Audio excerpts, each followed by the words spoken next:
isso. Vocês não vão entender absolutamente nada. Respira. Yeah, I know. Ok.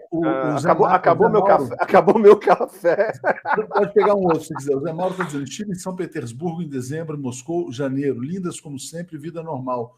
Muita música em inglês, né? Está dizendo que Almaty, Samarkand, Tashkent fizeram parte da sua volta ao mundo, celebrando a vitória de Lula.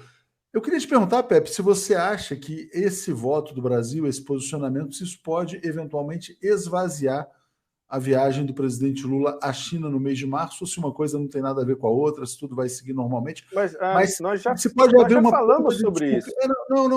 Mas se pode haver uma ponta de desconfiança em relação à postura do Brasil. Olha, o Brasil não é aquele que você falou, o Brasil pode inclusive ser um adversário dos BRICS por dentro, né?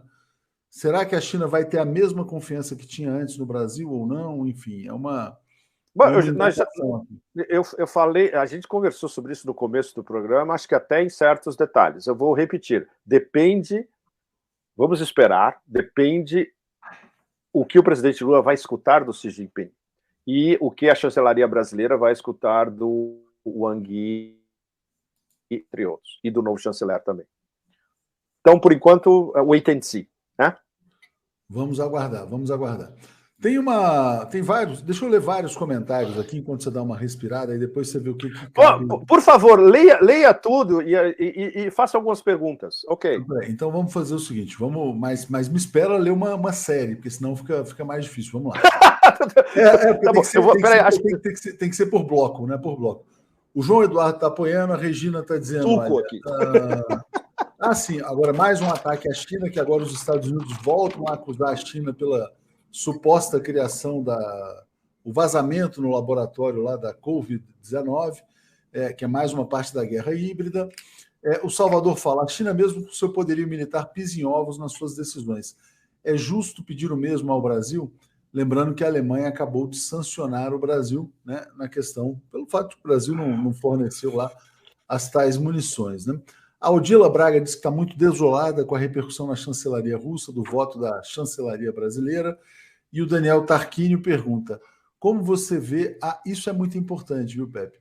Como você vê a integração dos novos territórios do Donbas pela Rússia? Porque o Zelensky fala que, na verdade, só tem paz se voltar todo o território anterior. Quer dizer, inclusive a Crimeia, o que parece ser um delírio. A pergunta não é sobre a Crimeia, mas é sobre a integração desses territórios do Donbas à Rússia. Em que pé que está isso? Acabou? Só isso? Não. Aqui a gente faz uma pausa e volta depois, porque tem muito, né? Vou dar um exemplo. Se vocês fizerem uma pesquisa sobre a reconstrução de Mariupol nos canais de Telegram russos, vocês vão ver bairros inteiros de Mariupol sendo reconstruídos em tempo recorde. Isso é um exemplo. Ou seja, a reconstrução nas novas áreas russas, Zaporizhzhia, Kherson, etc., assim que elas forem totalmente liberadas, isso vai a uma velocidade absolutamente brutal. Como, por exemplo, a reconstrução da ponte da Crimeia, que foi o trecho bombardeado foi reconstruído antes do tempo. Está funcionando perfeitamente a ponte da Crimeia, normalmente, de novo. Ou seja, os fundos existem, as empresas estão lá, está todo mundo esperando, evidentemente, que acabe com a situação de guerra, e a reconstrução não só vai ser rapidíssima, como vai ter colaboração da China, evidentemente, e de outros da União Econômica Euroasiática que querem fazer investimentos também em diversas dessas áreas. Então, isso não é uma preocupação, e está na lista de prioridades do Estado russo lá em cima. Mas, primeiro, evidentemente, e eu acho que ainda falta quase 40% do território a ser liberado. Isso é um negócio que, como mais uma vez, os únicos que sabem é o Russian General Staff, o staff geral do Ministério da Defesa russo. São os únicos que sabem como isso vai acontecer. como a ofensiva vai se desenrolar e quanto tempo isso vai demorar. Então, mais uma vez, up in the air. Essa foto aqui, ó, isso aqui é do El País, um prédio bombardeado e um prédio novo ao lado, né? E mostrando que essa reconstrução, de fato, está acontecendo de maneira rápida. O El País trouxe a matéria, Pepe, mas fala que isso... Diga. Não, o El País trouxe a matéria, exatamente Mariupol, mas dizendo o seguinte, quer dizer, que essa reconstrução é para alimentar a narrativa de que a Rússia salvou aquela região da Ucrânia da... Leonardo, o que você pode esperar de um pedaço de papel como é o país? Por favor. Não, mas pelo menos eles deram a matéria, já é algo. O fato de eles terem publicado algo já é bom, já é bom. Mas, olha, para dar uma ideia para vocês todos de como o desespero da mídia mainstream no Otanistão é tão grande, a NBC News despachou um repórter para a Crimeia, é um dos primeiros repórteres de mídia mainstream americana que foi à Crimeia nesses últimos anos. Ninguém ia à Crimeia da mídia mainstream americana. Ele viajou na Crimeia, ele atravessou a ponte, ele filmou a ponte, Feropol na capital e em outras regiões da Crimeia, todo mundo falando que não, claro, nós somos russos, tudo bem. A matéria saiu na NBC News e foi um rebuliço gigantesco, porque a matéria saiu numa das networks principais americanas, um monte de gente viu, teve repercussão e, por dentro, eles mesmos minaram a narrativa do último ano inteiro. Ou seja, isso prova o desespero absoluto. Claro, tem que fazer jornalismo de verdade de vez em quando, né? Na hora que eles fazem jornalismo de verdade, desmonta a narrativa inteira do processo. E isso dá uma ideia para vocês de como, dentro dos Estados Unidos, como é que chama? O bloqueio de informação e de fake news em relação à Ucrânia já está desmoronando por dentro. Muito mais rápido do que se pensava. Na Europa ainda é outra história. Bom, eu estava em Paris pouco mais de 2 semanas atrás, o bloco da mainstream francesa, alemã, inglesa, italiana, especialmente, que eu acompanho todo dia praticamente, ainda é brutal. Você só vê na mídia alternativa. Mas quando vai alguém,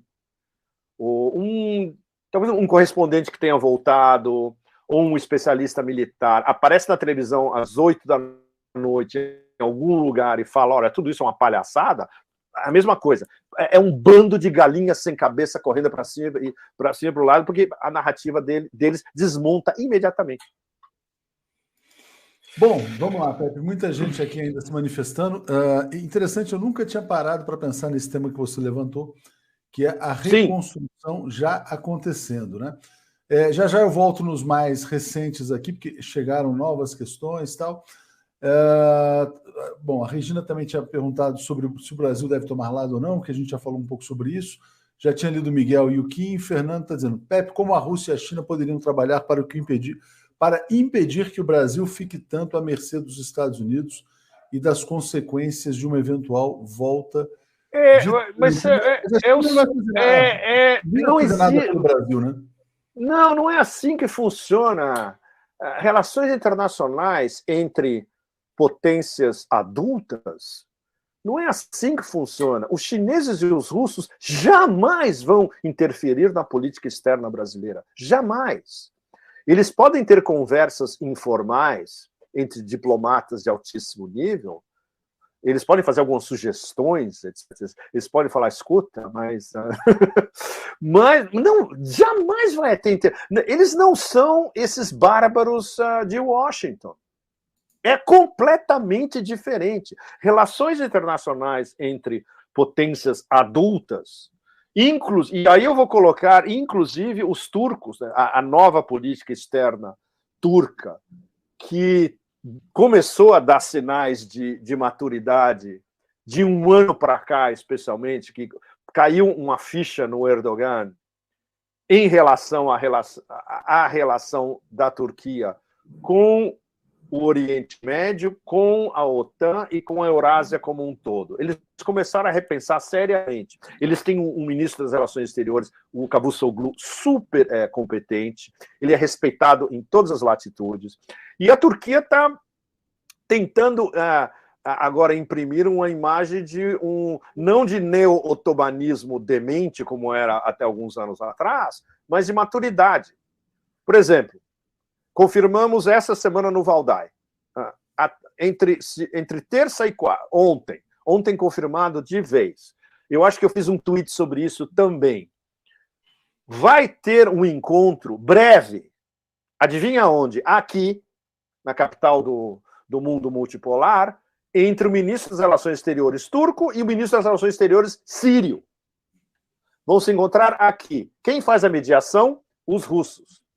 E dependendo dessa conversa entre os ministros das Relações Exteriores, o que vai acontecer na sequência, num prazo, digamos, talvez de poucos meses, uma reunião trilateral. Adivinha entre quem, Leonardo e vocês todos? Putin, Erdogan e Assad. Qual é a única diplomacia do planeta capaz de organizar algo assim? Ou seja, é assim que funcionam relações internacionais diplomáticas no mais alto nível. Isso é diplomacia. É assim que funciona. Isso é uma coisa que deixaria, por exemplo, o Bismarck. Nossa, sensacional. É assim que funciona.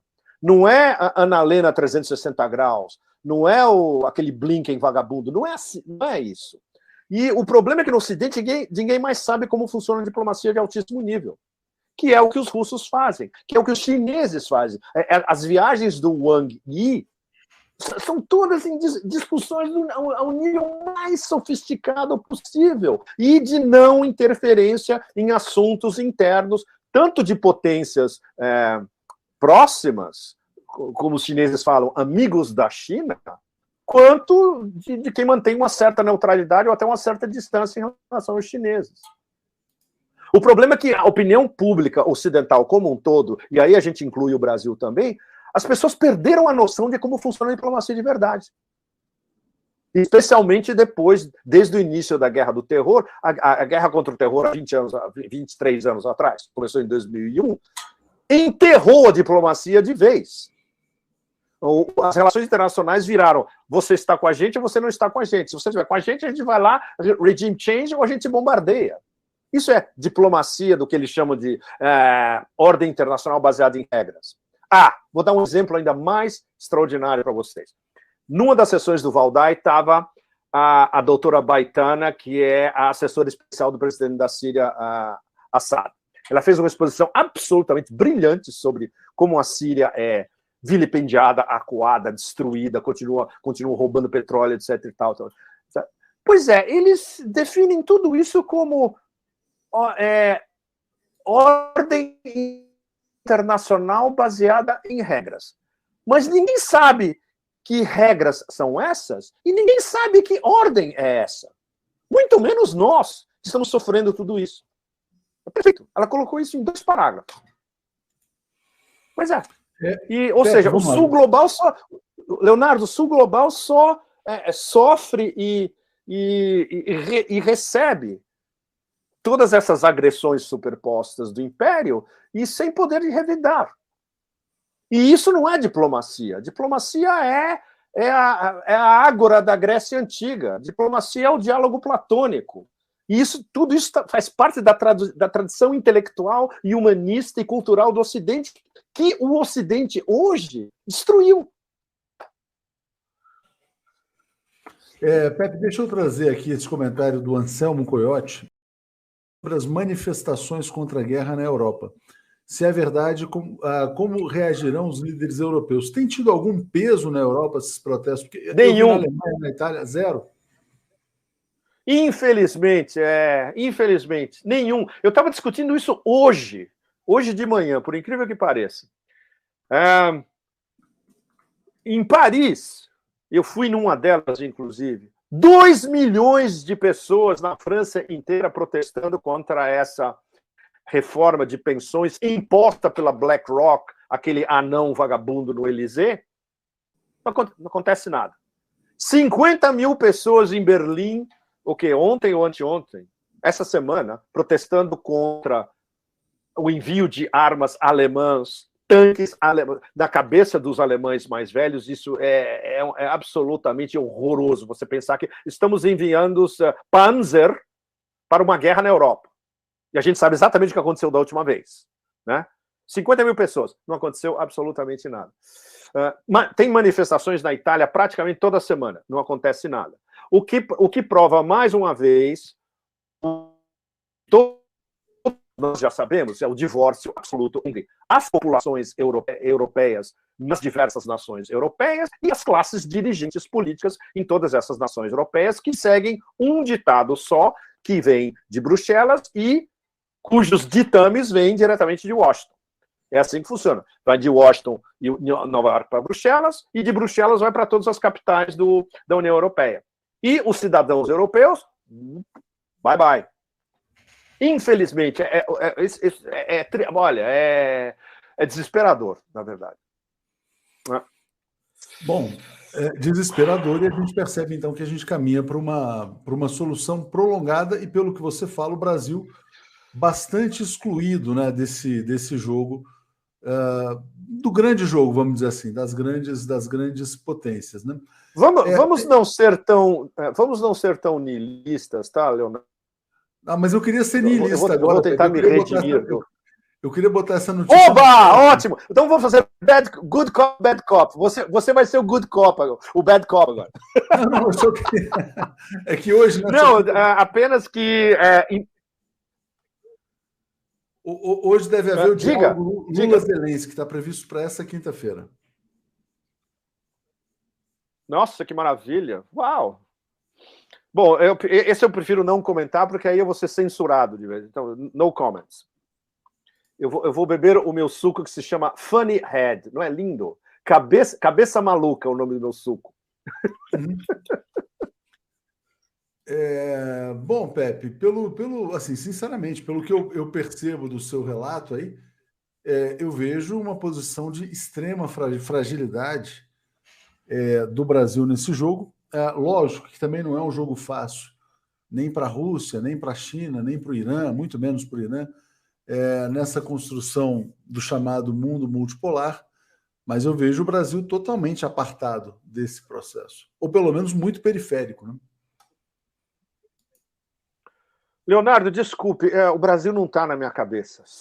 I'm sorry. Eu estou conversando com vocês por deferência e por apreço que eu tenho enorme a vocês todos. Mas aqui eu estou em outro jogo aqui. Meu jogo aqui é o que eu estava fazendo essa semana, é conversar com árabes, paquistaneses, turcos, iranianos, Central Asia, russos, dois chineses, inclusive, um deles que eu tinha encontrado numa conferência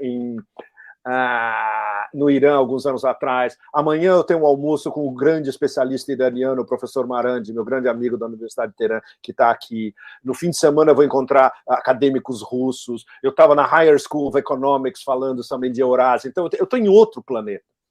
De vez em quando alguém me pergunta sobre o Brasil. E aí eu tenho que ser o mais diplomático possível. E eu defendo o Lula pessoalmente em tudo que eu falo. Eu falo, olha, vocês têm que... Pensem nisso. O Lula está acuado de todos os lados. Ele não tem margem de manobra praticamente nenhuma no momento. Então, tentem ser pacientes com algumas das suas ações em política externa. A gente está dando um benefício da dúvida há um certo tempo. Vamos ver o que ele vai conversar com Xi Jinping em Pequim. Mas o jogo é muito, muito pesado, justamente pelo fato do Brasil ser um dos principais BRICS. Então, é você tentar colocar a cereja mais saborosa em cima de um bolo relativamente podre. É complicado, bem complicado. Bom, a pergunta da Mônica: por que Israel e Estados Unidos não sofrem sanções pelas invasões a outros países? Maravilhoso, adorei a pergunta, é brilhante. A melhor pergunta de todas. Mas, olha, Mônica, a resposta está na sua própria pergunta. Jamais vão sofrer sanções, e seja quem for. Exato. Eles impõem, né? Quem impõe sanções Sim. não sofre sanções, né? Exatamente. Tem críticas aqui a essa fala do presidente Lula com o Zelensky no dia de hoje. Ainda não tem informações.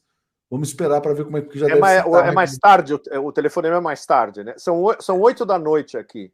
Talvez os telefonemas sejam o equivalente de entre 8 e 9 da noite aqui, horário daqui. É possível. Exatamente. Pepe, olha só, a gente está vivendo essa situação extremamente delicada. Posso te fazer uma pergunta, Leonardo? Pode. Me dá o seu... o mais direto possível e mais franco possível. De tudo que você tem ouvido até agora, em relação à nova política externa, entre aspas, brasileira, especialmente em relação à Rússia e Ucrânia. Há um consenso ou qual é a visão majoritária? A visão... o Celso Amorim veio aqui nessa semana, né? De que o Brasil tem efetivamente... Isso é a visão oficial, tá, do governo. O Brasil efetivamente está contribuindo para um diálogo de paz ao colocar o tema que não tem sido colocado pelos países centrais. O Brasil, da mesma maneira, mesmo tendo as suas limitações, etc., ele tem que ter uma postura legalista, porque o Brasil não pode aceitar, vamos dizer assim, invasões territoriais, porque o Brasil é um país frágil do ponto de vista militar, né? Dito isso, a despeito dessa posição legalista, no caso da Ucrânia, o que o Celso Amorim disse a Rússia compreenderá a posição brasileira e o Brasil não será cancelado pela Rússia. Ele disse com essas palavras que o Brasil não será cancelado pela Rússia. Algumas pessoas aqui no Brasil têm a visão de que, pelo fato de estar acuado por todos os lados, o Brasil hoje tenha menos espaço para uma política externa independente, ativa e altiva. Ou seja, o Brasil hoje seria mais dependente, mais vassalo do que foi no passado. Outras pessoas dizem o seguinte, olha, não, o simples fato do Brasil colocar um discurso pacifista já cria um constrangimento para o império, cria um constrangimento nos países europeus. Então, o Brasil está exercendo a sua ambiguidade, na minha opinião. Hoje o Brasil exerce a sua ambiguidade, mas com uma margem de manobra menor do que teve no passado. Porque no passado o Brasil não era ambíguo. O Brasil era um país que estava claramente do lado desse mundo multipolar. Hoje o Brasil está muito próximo está tendo um diálogo muito... por exemplo, ontem a gente teve aqui o John Kerry, ontem ou antes de ontem, com a Marina Silva, discutindo o tema da Amazônia. O John Kerry falou que a Amazônia é um presente do mundo, para o mundo, uma coisa desse tipo. Quase como se falasse que é um patrimônio da humanidade. A Marina não, é um patrimônio brasileiro. Mas é aquela coisa, as pressões estão vindo em todas as frentes também, né? E eu vejo no governo brasileiro também uma fala muito recorrente nessa questão de transição energética. O Brasil está abraçando muito o discurso do Partido Democrata dos Estados Unidos nessas questões centrais da economia, que é uma coisa assim, quer dizer, de tentar trafegar com uma margem de manobra menor do que no passado. Vejo dessa maneira. Ótimo, eu vou repercutir isso por aqui. Gostei muito. Tem várias nuances, exato. É importante passar isso para os interlocutores da Eurásia, especialmente para os russos. Como eu vou encontrar gente de diversas orientações e de backgrounds, né? Desde atlanticistas até eurasianistas soberanos. É legal passar tudo isso, né? Ok, obrigado. Ótimo. Acho que é por aí, Pepe. Agora, assim, quer dizer, logicamente, algumas pessoas aqui ficam revoltadas nos comentários, gostariam que o Brasil tivesse uma postura mais dura, né? Um alinhamento mais direto com a questão dos BRICS, sem levar em conta o jogo das pressões, né? Enfim. É muito, nossa, é muito barra pesada. É muito barra pesada, como você mesmo está colocando. Como é barra pesada também em relação à Petrobras, a outros temas que estão aqui na pauta, né? O que está acontecendo? Qual é a história da Petrobras no momento? Se você, em 30 segundos. A história da Petrobras é que a principal promessa de campanha do presidente Lula é retomar, vamos dizer assim, a iniciativa em relação ao tema Petrobras. E nessa semana surgiram indicações para o Conselho de Administração da Petrobras e são indicações que poderiam ter saído do governo Bolsonaro, né? Privatistas, que mantêm a mesma política do passado. Então, as pessoas começam a se preocupar. Será que a dominação também está se dando nos temas centrais da economia e não apenas... mas sem dúvida, isso eu já te digo, sem dúvida nenhuma, pelas minhas fontes em New York. Mas isso não tem a menor dúvida, Leonardo. Nossa. Isso vai ser talvez ainda mais, geoeconomicamente, vai ser ainda mais complicado do que geopoliticamente. Então, vai ser difícil, quer dizer, a gente está percebendo as pessoas estão tendo choques de realidade aqui. Choques de realidade, né? Sim. Choques de realidade.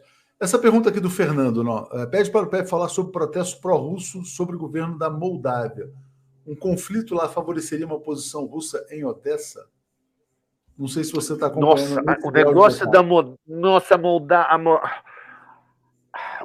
Bom, a Moldávia e a Transnistria, no momento, são dois alertas vermelhos explodindo assim, o tempo todo.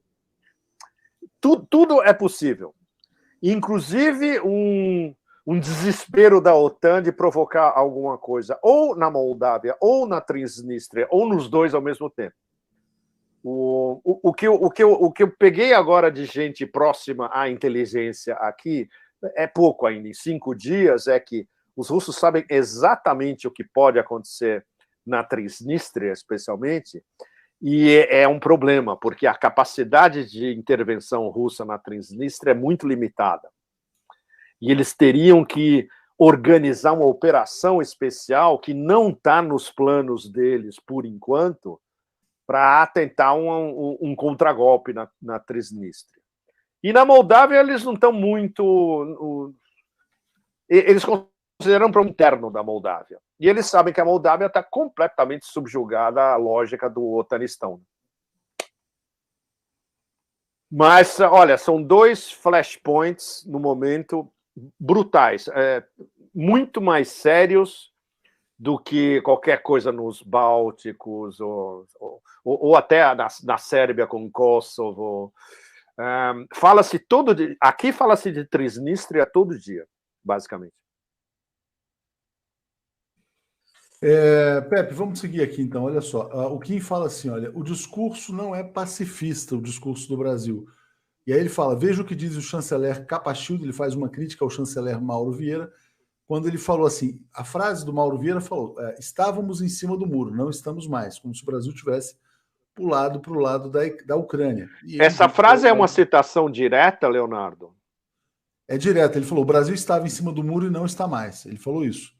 Então, claramente, ele falou lamentável. Bom, se ele falou isso, é absolutamente lamentável, me desculpe. Mas ao mesmo tempo, aí o Celso Amorim fala que o discurso é de neutralidade. Tem ambiguidades no discurso, também não é uma coisa assim tão direta.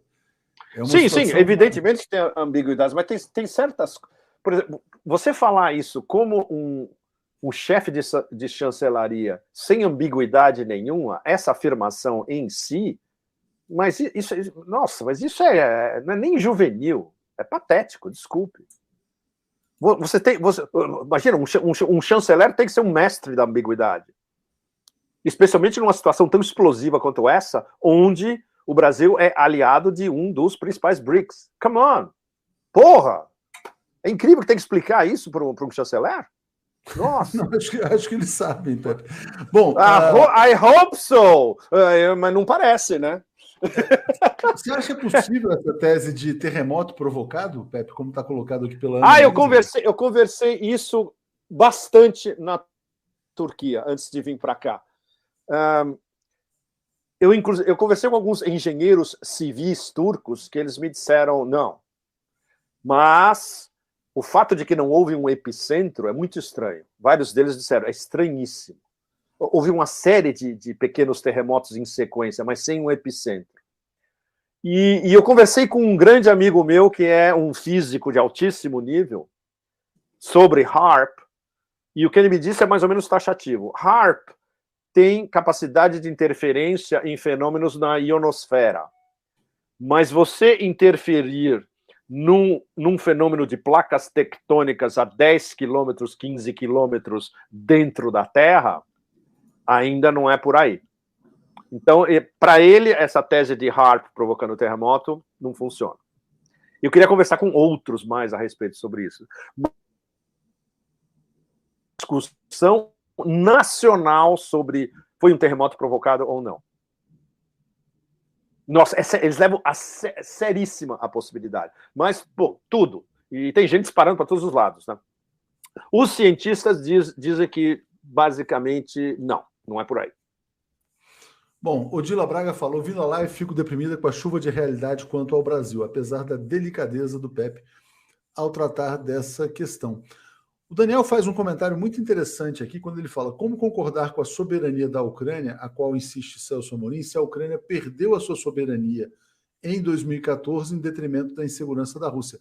Excelente pergunta. Excelente pergunta. Houve um golpe de Estado em 2014, denunciado pelo Trump, denunciado pelo Elon Musk, com a participação do governo americano. Então, aquela Ucrânia já não era uma Ucrânia propriamente independente, era uma Ucrânia claro que ocupada. não. Uma Ucrânia não ocupada. Existe soberania na Ucrânia. Exato, Leonardo. Não existe soberania na Ucrânia. O famoso fuck the EU interceptado da Victoria Nuland foi um golpe armado pelos americanos, custou 5 bilhões de dólares, vários anos de preparação. Eles armaram o próximo governo, escolheram os ministros, escolheram quem ia governar a Ucrânia em 2014, e desde 2014 é uma colônia americana, ponto. Não tem soberania nenhuma. E além do que, e para ser ainda mais radical, pega um mapa da Ucrânia dos últimos 600 anos. Veja o que é realmente território ucraniano e veja tudo que foi anexado de presente por seja quem for, desde Caterina a Grande até Lenin, até Khrushchev. Não tem soberania nenhuma, imagina. E o jeito que está constituído o choque de olho. A Ucrânia é uma das maiores operações de lavagem de dinheiro de economia ilegal do planeta. Dubai é a número 1, porque Dubai é mais ou menos legalizada. Dubai é uma máquina de lavar dinheiro gigantesca, mas ela é legalizada e protegida porque os anglo-americanos estão diretamente envolvidos. Hong Kong era, até os chineses, Hong Kong era uma máquina, imagina, eu via na minha frente, eu morava lá. Hong Kong tudo trocava de mãos, de yuans para Hong Kong dólares, ou de Hong Kong dólares para moedas do mundo inteiro. Era uma lavagem de dinheiro sem parar. Na Ucrânia é mais complicado, porque, além de ser ilegal, são 5 ou 6 oligarcas que controlam tudo. É um jogo de oligarcas corruptos brigando entre eles. De uma corrupção e de um provincialismo ao mesmo tempo absolutamente exacerbado. Então, nada disso tem a ver com desculpa, nada disso tem a ver com soberania. Diga. Tem duas questões muito interessantes aqui. Você já falou isso em lives passadas aqui, mas eu acho que é importante. Por que a Rússia não foi para uma guerra rápida, choque e pavor, né, e foi para uma operação policial lenta, né, como você coloca? E depois tem essa que eu vou deixar na tela, que é sobre a visita do Patrushev à Venezuela e Cuba, que também é interessante, ele concedeu declarações nesses dois países, dizendo que o mundo tem que se levantar contra as guerras híbridas, algo nesse sentido, né? Patrushev é o Yoda, né? Exatamente. A gente podia falar do Patrushev, mas antes, por que a opção da Rússia não foi por uma operação rápida de choque e pavor que resolvesse o problema? Tem um monte de gente tem um monte de americanos que me qualificam de agente russo, você sabe. Eu estou na lista oficial do Departamento de Estado na era Pompeu, com o meu nome, não só o meu nome Pepe Escobar, mas o meu nome inteiro, meu nome de batismo inteiro, como agente russo. Os meus amigos jornalistas também. Então eu vou dar uma informação que um jornalista russo não dá. Houve um erro de inteligência brutal no início da operação militar especial. Seríssimo. E, pelo que a gente sabe, ninguém pagou por esse erro até agora. Porque a gente não sabe se o erro de avaliação foi da inteligência militar russa, da inteligência civil internacional, do FSB, que é a inteligência interna, dos militares, de algum escalão militar, do Ministério da Defesa, do próprio ministro da Defesa. Ou seja, a gente não sabe quem é o principal responsável por um erro de inteligência e de avaliação brutal, que era basicamente o fato de que seria possível, com essa incursão limitada, provocar uma espécie de golpe de Estado em Kiev, e aí eles colocarem um grupo de militares pró-russos no governo e resolver essa situação em 2 semanas. Isso provou-se completamente. Isso foi um erro seríssimo. Bom, claro, ninguém vai admitir isso on the record, e muito menos por um analista estrangeiro, né? Eu vou tentar sondar de todas as maneiras possíveis, lateralmente, isso aqui, para ter ao menos uma resposta aproximativa, né? Mas aí eles tiveram que corrigir, né, Leonardo? E quem fez a pergunta, muito boa, por sinal. E quando eles tentaram corrigir, foi um problema sério, porque eles tiveram que reavaliar toda a inteligência que eles tinham de quem estava controlando Kiev, na verdade. E o que eles não tinham é exatamente o que aconteceu em Kiev nas primeiras semanas. O takeover de Kiev pela da OTAN e pelos generais da OTAN, que estão conduzindo essa guerra há 1 ano. Quem conduz a guerra da Ucrânia não é o Zaluzny, o chefe das Forças Armadas ucranianas. O Zaluzny controla operações no terreno, etc. e tal, mas a planificação e o big picture não vem dele, vem da OTAN. E aí eles dão as ordens, não só para o Zaluzny, mas para o ator. O Zelensky, da camisa suada, fedida, usada durante 1 ano, é um ator. Ele era um ator antes e ele continua sendo um ator. O problema é que ele é um ator que incorporou o Scarface do Brian De Palma. E o Zelensky não é o Al Pacino, né? Ele é um chefe de guerra num país acuado. Nada disso tem importância. A única coisa que importa é como a OTAN está conduzindo a guerra. E como a OTAN está começando a perder a guerra seriamente no terreno, inclusive, eles estão debandados em desespero total. Agora, nada disso invalida o início da SMO, onde houve essa falha de inteligência enorme.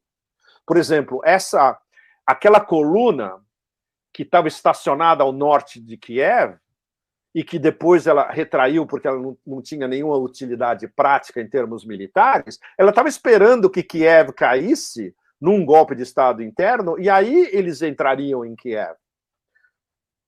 Claro, desde o começo eles não estavam pensando em bombardear Kiev, esse não é o ponto, porque aquilo no início não era um choque nó americano, como foi no Iraque em 2003, destruir toda a infraestrutura do país. Em 2003, o choque nó, toda a infraestrutura iraquiana foi destruída. Eu vi isso com os meus próprios olhos. É um negócio absolutamente estarrecedor. Tudo foi destruído, com exceção de algumas pontes. Por exemplo, a única ponte que não foi destruída seriamente era a ponte da estrada que saía para o norte de Bagdad, indo para Tikrit, onde era o clã do Saddam Hussein e dos filhos, porque o exército americano precisava dessa estrada, então precisava das pontes também. O resto tudo foi destruído. O objetivo dos russos era manter a integridade infraestrutural da Ucrânia, porque, bom, nós vamos herdar essa história aqui com um governo amigo, não temos interesse nenhum em destruir nada. E, evidentemente, por esse erro inicial de avaliação, eles tiveram que pagar um preço enorme na sequência. O preço enorme foi essa guerra propagada, a ideia original da OTAN, que era transformar a Ucrânia num Afeganistão 2.0, começou a funcionar. O objetivo dos americanos desde o início era: vamos criar um novo Afeganistão para os russos. E agora vai ser na Ucrânia. E eles começaram a conseguir isso ao mesmo tempo. Então, eles tiveram que reorganizar a operação militar especial, mudar o comando, botar no comando um cara especializado em guerra no terreno, o general Armageddon, o Surovikin.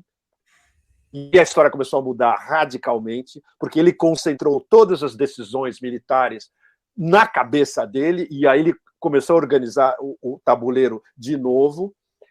Mas o preço, claro, em perdas militares, em perdas humanas, em perdas de equipamento nos primeiros meses, enorme. Foi sério. E eu imagino as contas quando vão chegar mais tarde, né? Porque tem responsáveis diretos, né, Leonardo, por esse erro de avaliação. Rapidinho aqui, Pepe. A Rosana perguntando, fala que te segue em todas as redes, pergunta se você tem canal no YouTube. Acho que você não tem canal no YouTube. Não tenho, eu não sou youtuber, eu sou um escritor. I'm a writer. Exatamente. Agora, vocês podem me ler no mundo inteiro, mas aí tem que traduzir para o português. Vamos lá. O Dila Braga está dizendo: vamos ter que trocar de chanceler também, depois dos 2 outros ministros que terão que sair. O Roberto Oliveira pergunta sobre o papel do Lukashenko, né? Quer dizer, essa viagem dele à China. A Odila fala assim: cuide-se, Atush, porque sua responsabilidade só aumenta. Amo você e o 247 por enfrentar os temas de forma tão corajosa e competentemente. Isso é interessante, viu, Pepe? Porque a gente tem o nosso papel aqui, o nosso papel é enfrentar os temas delicados, né, de uma maneira franca e transparente, porque o nosso compromisso com o público, o nosso compromisso não é com o governo, né, para ficar bem claro para as pessoas, né? Valentim está dizendo: existe alguma notícia sobre disputas internacionais por mineração em águas profundas? Isso seria devastador para a biodiversidade. E uma pergunta também de Pepper Costa aqui, dizendo se você tem informações confiáveis sobre as baixas de cada lado na guerra. Quantos que morreram de cada lado? Tem várias estimativas muito, muito boas. Olha, eu não lembro de cabeça onde apontar diretamente para vocês, mas olha, vão nos canais militares no Telegram. Os melhores são os russos, mas tem alguns em inglês também. Se vocês forem no Slaviangrad, o Slaviangrad tem um canal em inglês. Eles deram, nesses últimos dias, estimativas bastante próximas da realidade, tanto de perdas ucranianas quanto russas. E o coronel Douglas MacGregor, ele fala assim, o coronel Douglas MacGregor, o problema é que vocês só vão achar em YouTube. Vocês vão no blog do Larry Johnson. O Larry Johnson também, nos últimos dias, se não me engano, ele deu um breakdown de perdas ucranianas e russas em detalhes. Basicamente, a diferença todo mundo sabe. A diferença é brutal entre perdas russas, ou seja, se os russos perderam 50 mil, os ucranianos perderam 500 mil. E isso todo mundo mais ou menos concorda, embora não possa ter cifras exatamente precisas, né? Não acreditem em absolutamente nada publicado por um negócio que chama ISW, Institute for the Study of War. É um front da CIA. Bullshit. Só bobagem. E é isso que a mídia mainstream ocidental basicamente usa. Exatamente. Bom, o Carlos Henrique está dizendo: é melhor bancar o vassalo nos próximos meses do que sofrer um golpe militar autorizado por Washington e ter o bolsonarismo ao poder. Então, eu dizendo o seguinte, quer dizer, gente, vamos jogar o papel do submisso mesmo, porque não tem saída. Roberto Oliveira: Pepe, a saída do Reino Unido da União Europeia, do Brexit, o Brexit tem alguma relação com o conflito da Ucrânia? Existe algum plano Marshall já em ação, em discussão para a Ucrânia? Existe um projeto... Sabe qual é o plano Marshall da Ucrânia, moçada? Bom. A BlackRock e a Vanguard pegam todas as terras cultiváveis possíveis e imaginárias e algumas multinacionais americanas caçam todo o minério que ainda não foi assambarcado por seja quem for. Esse é o plano para a Ucrânia. E o resto, que é a população que morra de fome. Porque eles não se esqueça que eles perderam todo o potencial industrial que está concentrado no Donbass, nas 4 zonas que agora são zonas russas, né? Especialmente no Donbass. Ou seja, eles perderam, eu acho que chega até 67% do potencial industrial do país inteiro. Não é mais ucraniano. Então não sobrou muita coisa. Sobrou terras cultiváveis, aráveis, ricas, produção de grãos. That's it. Mais nada. E os americanos já controlam praticamente tudo. Né? E dinheiro da guerra, né? O dinheiro dessa máquina de guerra, né? O dinheiro. Mas o dinheiro volta para os Estados Unidos, né, Leonardo? O dinheiro volta para o complexo industrial militar. O dinheiro não fica na Ucrânia. Nada. Nas contas do Zelensky na Cayman Islands, né? Entre outros. E dos caras em volta dele. Exatamente. Mas o grosso da grana é uma lavagem de dinheiro. O grosso da grana volta para os Estados Unidos. E muita da grana nem sai dos Estados Unidos. Fica. Por exemplo, sai um grant do Banco Mundial, sai um empréstimo do FMI, etc. e tal. Mas o que os americanos dizem? Isso daqui é ajuda humanitária, ou ajuda, não sei. Essa grana nem sai, fica lá. Circula por NGOs, por entidades, etc. e tal.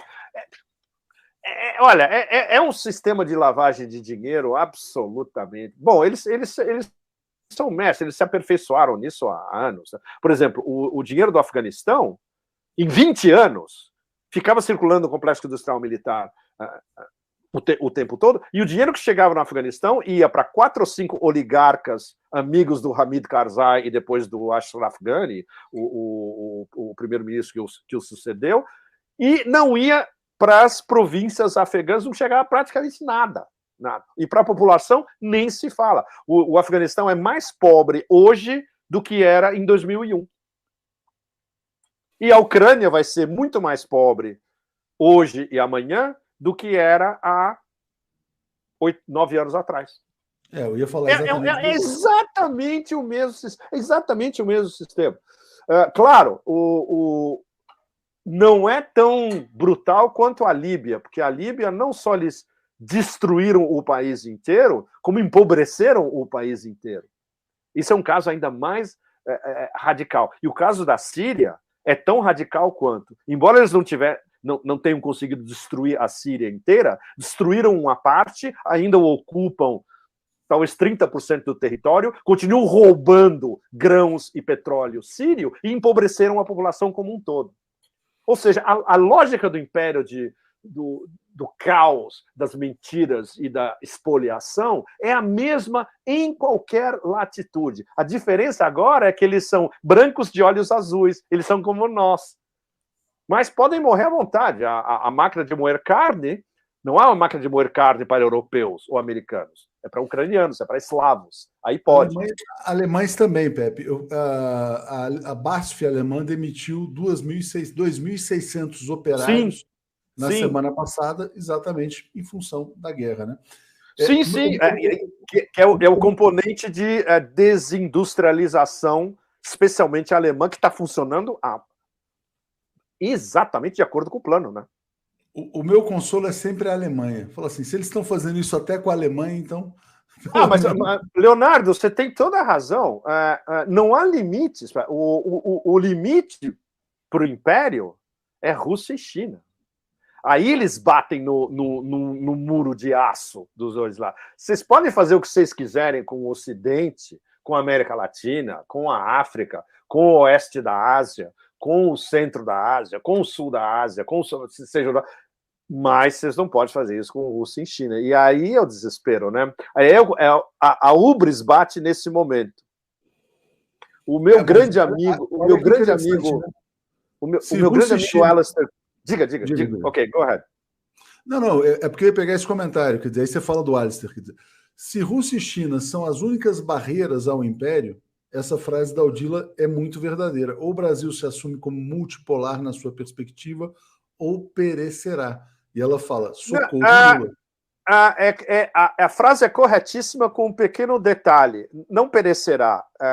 Será relegada a uma irrelevância histórica. e geopolítica, que o Brasil não merece, né?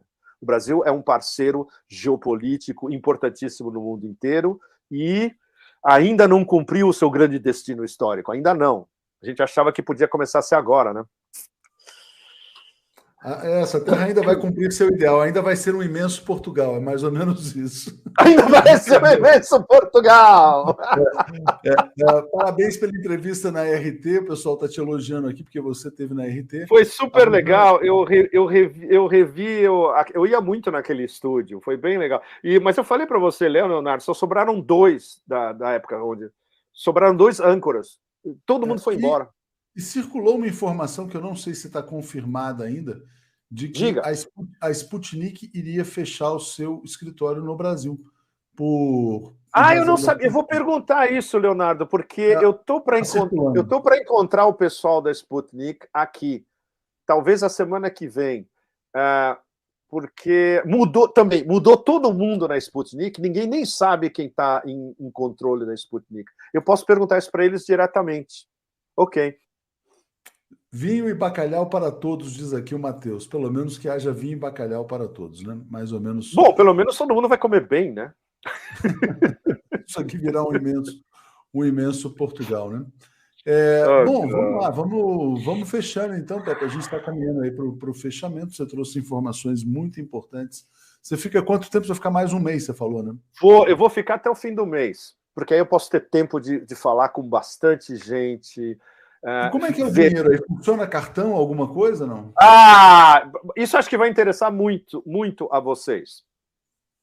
Bom, eu chego no aeroporto, aí claro, eu trouxe euros e dólares. Você chegar aqui com um cartão de crédito, seja de onde for, você está morto. Você não pode usar em lugar nenhum, literalmente. A menos que você tenha um cartão MIR. O cartão MIR é um cartão russo, onde, por exemplo, nesse verão passado, eu estava na Turquia, depois eu fui para a Ásia Central. Os turistas russos em Istambul estavam usando o cartão MIR.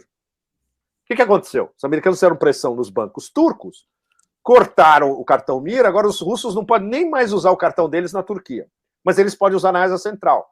Por exemplo, tinha um monte de caixas automáticos em Samarcanda, em Bukhara, etc. Era maravilhoso. Você podia usar o seu cartão Uzbek, você podia usar o cartão MIR russo e você podia usar UnionPay da China. Não é lindo?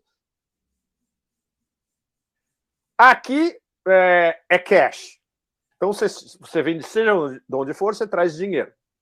Aí eu cheguei num domingo e estava tudo fechado. Aí fui comprar o meu SIM card.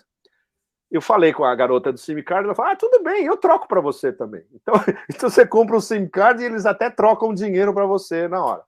Mas na cidade tem vários daqueles quiosques que tem nas grandes cidades russas normalmente, e todos eles têm em vermelho todo dia a luzinha piscando com a cotação do dólar e do euro. Então você pode trocar ao redor de Moscou dólares e euros à vontade.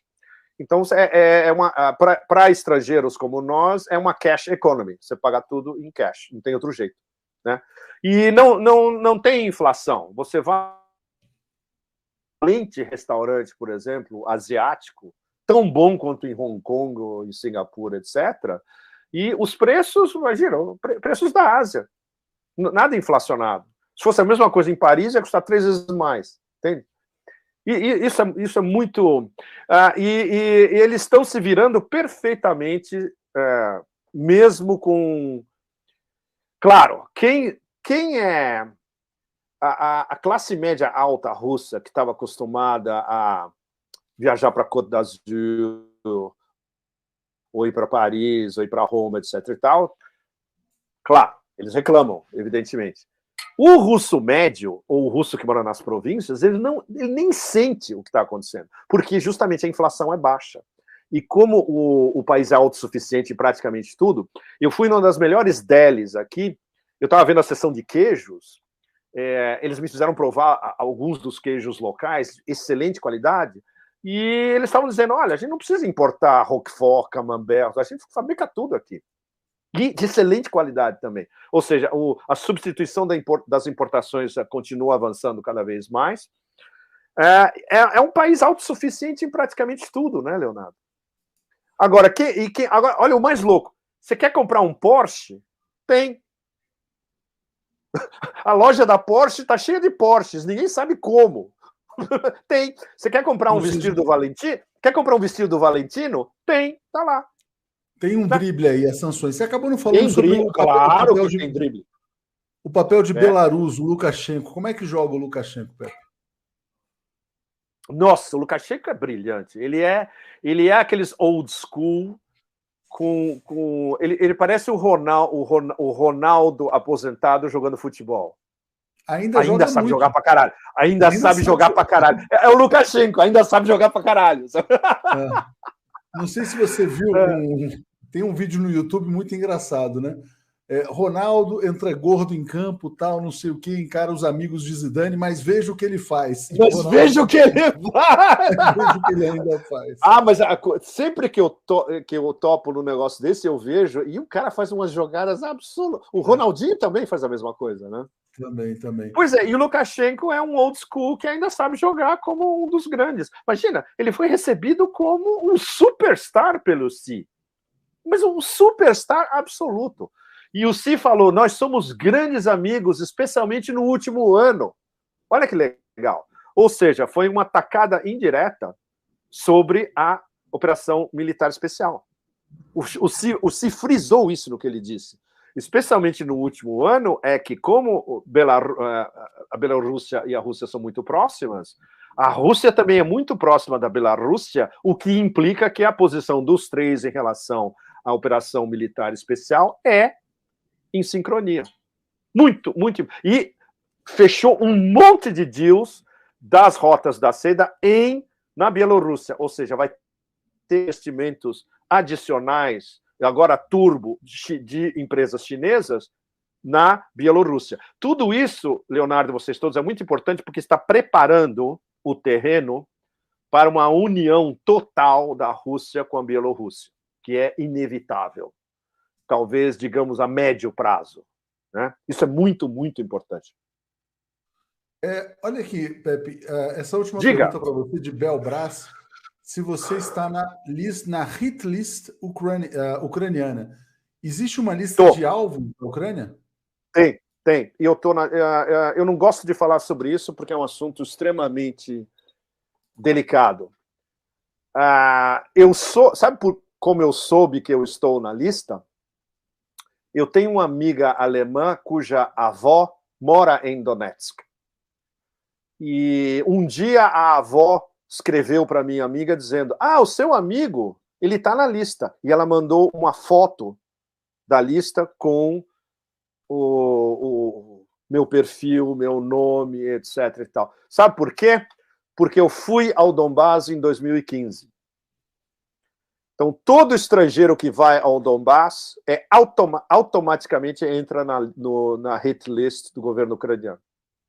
E os meus amigos que foram também na época, tinha sérbios, tinha gente da República da Sérvia, tinha croatas, eslovenos, tinha acho que um americano que eu lembre. Todos nós entramos na lista por causa da nossa visita ao Donbás em 2015.